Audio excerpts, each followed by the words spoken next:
Hello. Hi, new ACs. Well, we're going to talk about one of the last steps that you need to learn, which is the scholarship part. This part of the scholarship is one of the payment plans that you guys need to learn how to use it. Um, let's talk about for just remember, what we need to do. First of all, we need to start with the callings, do the 100 calls per day. We need to add five good leads in our e-lease or enrolling schedule. And within the conversation, there are going to be two main topics that we're going to evaluate. Basically, the first part, which we're going to evaluate the academically part, we're going to ask for education, if they are working or not, what is their main motivation for them to study the program that they choose, and in order to close, we're gonna first evaluate the financially part, and lastly, we're gonna ask them why they deserve to be admitted in the program. Um, Here, you're gonna see the five steps, that intervene in the part of the interview with the prospect. So let's talk about the part of the financial evaluation. The part of the financial evaluation, something that we need to ask is determine the marital status of the prospect, if they are single, married, divorced, because that's going to give us an idea, what is the size of the family. And also, if they are single, maybe they have an extra dependence, maybe they're helping their siblings, so ask for extended family. And finally, we need to ask for the income, the family income. How much is your salary? Is your wife working or your husband? And how much will be the combined income of the family in a monthly basis? Most of the countries they earn in a monthly basis. A few of them just they earn bi-weekly, but we need to definitely determine and ask, this part. Now, once we talk about this, we're gonna have two types of prospect that we're gonna find through the interview. One is gonna be the prospect that has a fixed salary, and the other one is gonna be the prospect that has a variable income. Some examples of variable income, there could be self-employed, they could be brokers, and then we're gonna have people who doesn't want to share, which we could categorize within the variable income because we don't know their income. So but most of the prospect they share is just a matter to us. Don't be afraid to ask. Is the only way that you can determine if they qualify financially or not. Let's talk about the first case, the prospect with fixed salary. In this part, we're gonna evaluate financially, like let's determine the size of the family. They are, how many kids they have, they're married or they're divorced. As for the salary, either combined, if they are a family, and also as if they have maybe extra dependents. The goal itself is for you as an admission counselor, you need to determine how much the prospect can pay. If we're gonna have examples of this, if the prospect can definitely be advised to be paying full, or have a regular payment plan, or maybe flexible, or maybe the prospect needs a scholarship. So that's what is so important. You are the one who determines basically what is the type of payment plan that the prospect is going to have. What happened with the second type, the prospect with variable income? We can also determine the size of the family. Maybe it could be a huge size family. Um, we can propose intermediary option and determine the capacity. You ask here, you could give an, okay, can you pay 200 in a monthly basis? That's something that you could invest towards to your education, and based on what they answer is what you suggest. If you see that the prospect maybe is telling you, oh, yes, I can do it, but you don't feel that conviction, you could ask, when are you planning to start with a program? If the prospect say, oh, I want to do it in the next 5 months from now. Well, then you ask, why is it holding them back? Is because there's the time, or is because it's time constraint or financial constraint?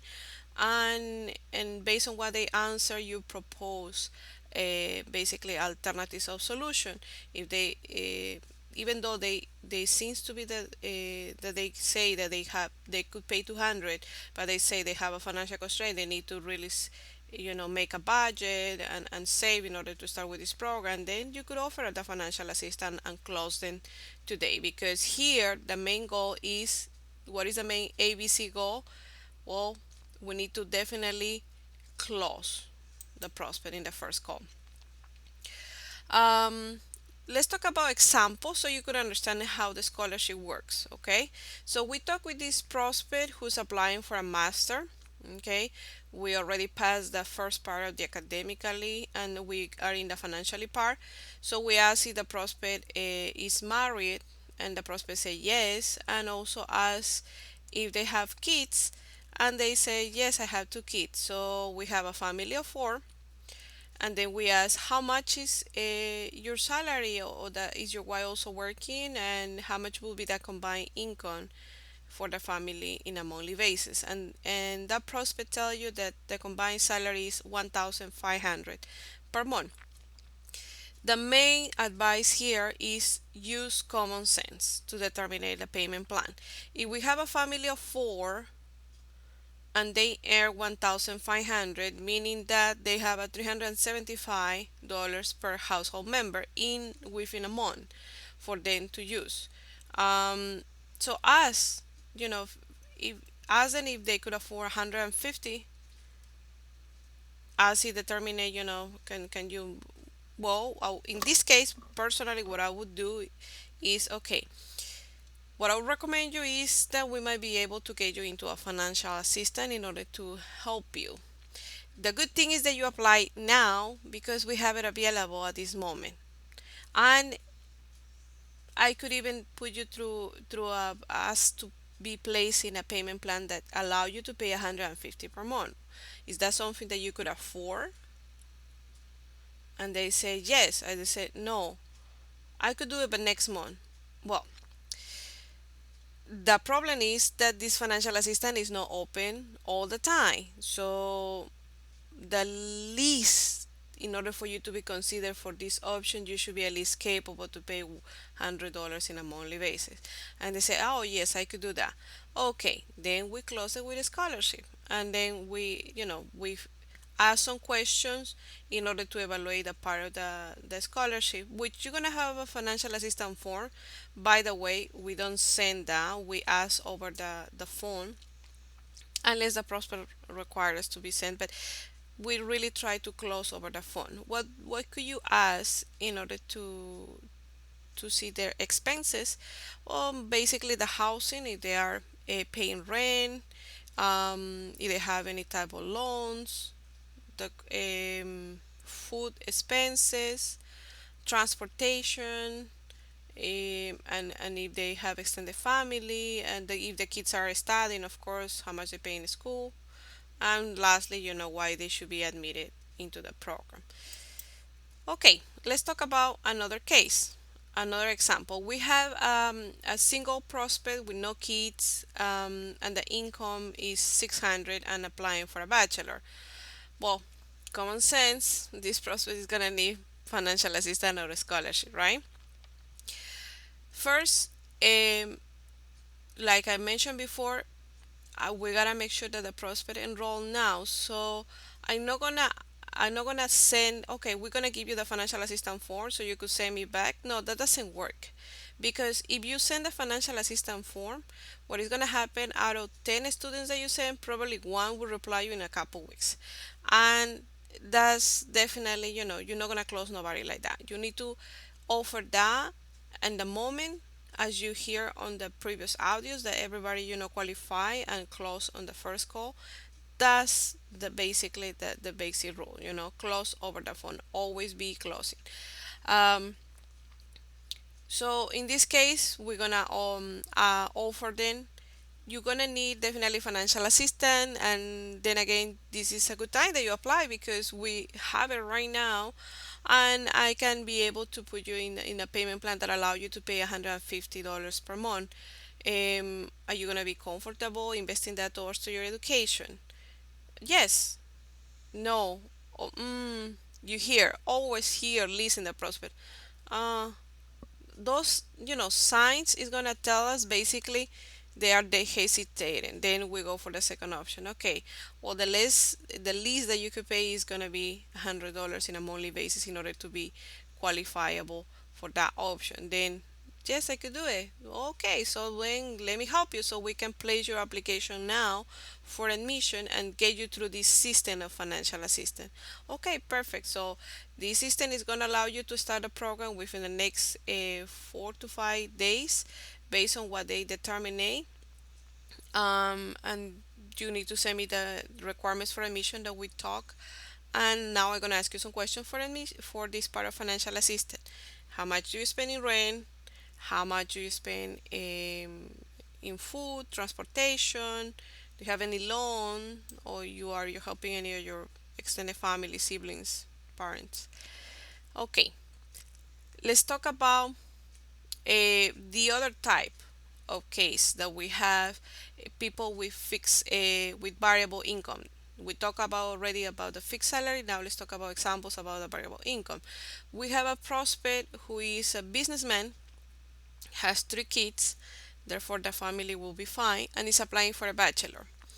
Um, Most of the time, you ask before, what type of business. When you ask for the job, you ask, okay, oh, I'm a self-employed. Don't get just satisfied with the answer. Ask, oh, really? That's good. What type of business are you doing? And they tell you, okay, I'm selling goods. Okay, what kind of goods? Why do you ask so much? Is because you want to determine how solid is the business. We could have a person who is, doing a business ambulatory, and maybe they are just surviving day by day. And then we have a owner business who has a very solid business. I have a construction company for the last 10 years. So then you determine, I have an idea basically, how solid is their income too. That's what is so important to ask a lot of questions, and find out more about the prospect. So you already find out that he's a businessman, and let's say this person doesn't want to share about their income, so, or has a variable income that they say, oh, I need to think about how much I make my calculations.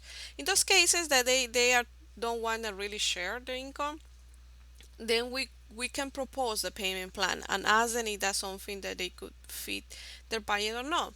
So I could ask, okay, we can get you start within the first uh, payment plan that allow you to pay $300 in a monthly basis. Is that going to be something that you could invest towards to your education?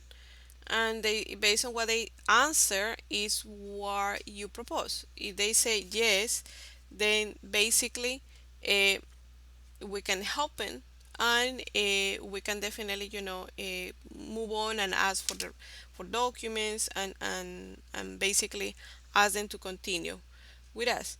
Now, if they say no, I need to make a budget, then we can let them know that there is another options. Don't let the prospect go. Okay, that's something that you can definitely afford. We have a flexible payment plans that allow you to pay 150 per month. Would that be something within your budget? And they say yes, but within the next 2 months. Okay. Well, thank you for sharing that, because the good thing is that you apply in the moment that we have a financial assistant available. This is an option that is not open all the time, and I might be able to help you with this part where you could be able to pay the minimum tuition of $100 for you to start in a program. Would that be something that you could manage? Yes, okay, then we get you through the assistant. Then let me help you, and then you close the prospect and ask the questions.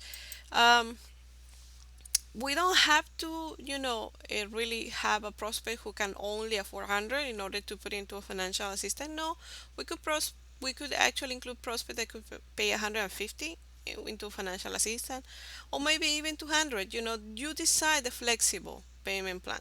There's gonna be a lot of cases that you're gonna find along the way. Always ask your team leader or your trainer to help you determine the payment plan. Um, Here we have another approach, the one that we were talking, the same prospect with a family of five, three kids, applying for a bachelor. You ask them, an intermediary option if they could pay 150 or no. Based on that, you basically determine if they could go through a flexible or maybe they need a financial assistant. Always ask if you are not sure. You ask, okay, well, let's get you through this payment plan, and so that way you could start the program now. And they say, no, I need to think, or I need to do it in the next couple months. They ask why they need to postpone. It's because they have time constraint or financial constraint, and based on that, you provide solutions to help them close the prospect. Now, let's talk about the facts that we need to keep in mind about the financial assistance or partial scholarship. Basically, you can give it up to $2,000. How much scholarship you are allowed to do it? You can even do it even up to $3,000 with permission. Especially when we have programs like a master or doctorate, they definitely gonna need, more assistance than 2,000. So in other words, the maximum scholarship that you could provide is $3,000. Okay, no more than that. There is no more financial assistance that we can give it. Um, we Another fact that we need to keep in mind is that we need to definitely avoid to send the financial assistance form unless it's necessary. Maybe somebody who can definitely not do it now, or maybe doesn't qualify, and maybe there is a possibility that they come back, so we could send it. But let's try not to send this because otherwise they're not gonna send us back, and we're gonna lose the prospect. So let's qualify it over the phone. Another fact is that the minimum registration fee is $100. We cannot allow less than $100, no 75, 80, no nothing like that. The minimum is 100. Now, for a tuition based on the level they applying, they're gonna have a minimum tuition. If it's a bachelor, the minimum tuition is 100. If it's a master, 115. If it's a doctorate, 135. If it's a postdoctorate, $150. What why I'm suggesting those minimum tuitions is because if you um, make your calculations, if you give it $3,000 a prospect and you put it for a master, which is 8,700 minus 3,000, the balance will be 5,700. So if you put a payment plan of $100, it's gonna be 57 months. So no, let's don't do that because they're gonna get scared and most of the time they're not gonna enroll. So what we do is we put the prospect into a payment plan of 115, so that way the prospect can pay within a period of 4 years. So that's the idea. The same thing. 135 is gonna give us a payment plan of 4 years, and 150 for a postdoctorate is gonna give us a payment plan of 4 years. Another fact that we need to know about the scholarship is that they are subject to communitary hours. The prospect who is granted a financial assistance is gonna help the university in the future. They're gonna ask you if this is a loan sometimes, the prospect. No, this is not a loan. It's like a grant, but you need to definitely, do some communitary hours and keep good grades, at least B plus, and maintain active academically and financially. Now they're gonna ask you what involves the communitary hours. Basically, you help another tutors either by complementing the academics, maybe helping another students that they just start a program that you're about to finish, maybe helping tutorials, maybe publishing articles, whatever they suggest you to do academically to progress and contribute to the university. So when we give in the scholarship, for example, we give a scholarship of $2,000. Okay, we gotta keep in mind that 1 hour of communitary hours is gonna be equivalent to $20. So when we enroll the prospect in the system, this is not for the prospect. Okay, this is for us to keep in mind. When you enroll, they're gonna ask you in the process how many communitary hours they need to give in. So $2,000 scholarship between 20 is gonna be 100 hours that they're gonna have in record. Okay. Another fact is the average payment after issue scholarship is gonna be from 0 to 5 days. Why I say zero? Because some prospect they could pay the same day or next day. Usually I give them 5 days to pay. But most of the time they could definitely do it before that. Also, if they need an extension, you could provide that exceptionally, up to 7 days more. Let's say today, Monday, I give it this financial assistance and ask them to pay on Friday, and they say no because I'm waiting for my salary, or I'm gonna be on on a leave, on a trip for the job, and I'm gonna come back next week so I could pay next week. Then you could give an extensions, cases like that. But the extension cannot be really long because you're gonna end up definitely playing with prospects that they are not really interested, and they just making you extend their time for no reason. So 7 days is a very good time to extend it at the most, unless they have, like I said, very very specific case. You're gonna find prospects that they might need more time than 7 days because maybe they live in a camp in a mine area, or gas and oil, and they live from month to month or something like that. So you kind of schedule within, but it's gonna be exceptionally cases. Like I said, if any questions, ask your trainer. Okay. Okay, guys. Well, we definitely talk about what is the part of the trip. I hope that you guys enjoy this, and I wish you all the best. I know you could close a lot of prospects, so remember the ABC, always be closing on the line, on the phone, the first call. Okay. Okay, guys. Good luck. See you soon.